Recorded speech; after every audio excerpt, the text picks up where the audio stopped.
Greetings from South Korea. I am Arirang News AI anchor.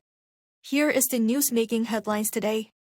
South Korean automobiles exported to the United States are now effectively subject to a 15% tariff rate, applied retroactively to November 1st for vehicles and auto parts.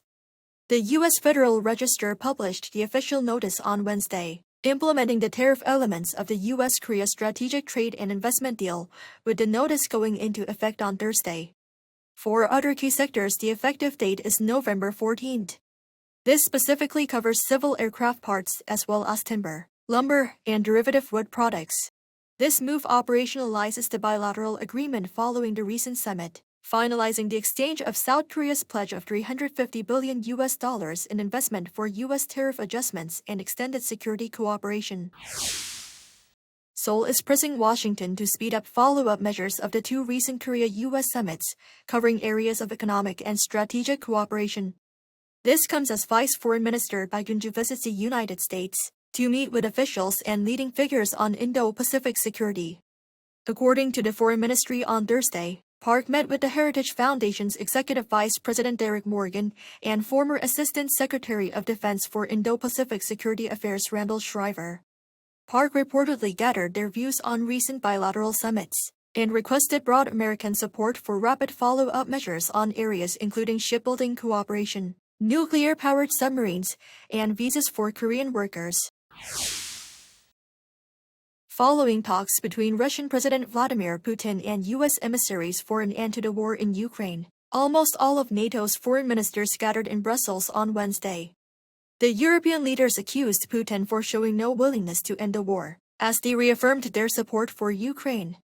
Meanwhile, as the European Commission supported a plan to use frozen Russian assets to support Ukraine, Belgium spoke out against it, fearing it would bear the risk of potentially disastrous consequences from Russia alone. While European leaders are set to hold another summit on December 18th, U.S. Special Envoy Steve Witkoff and Trump's son-in-law Jared Kushner invited the Secretary of Ukraine's National Security and Defense Council Rustem Umerov to a meeting in Miami on Thursday, which has been agreed to.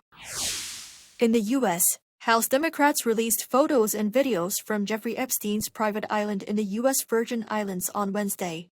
The images, taken in 2020 by law enforcement, show the inside of his property, including bedrooms, an office-like room, and a space with a dentist chair. The lawmakers said the release aims to increase public transparency ahead of this year's December 19th deadline for the Justice Department to disclose related files.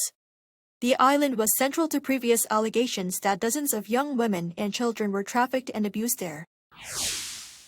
Shifting gears to sports, South Korean national football team head coach Myung-bo arrived in the United States on Wednesday, ahead of the upcoming 2026 World Cup group draw.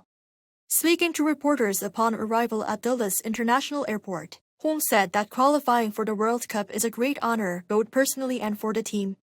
He said that the real start of the World Cup comes once the groups are finalized, but added that it's still too early to predict ideal opponents or which teams South Korea hopes to avoid.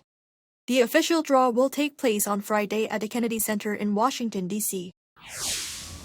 That is all from me today. Thank you for watching.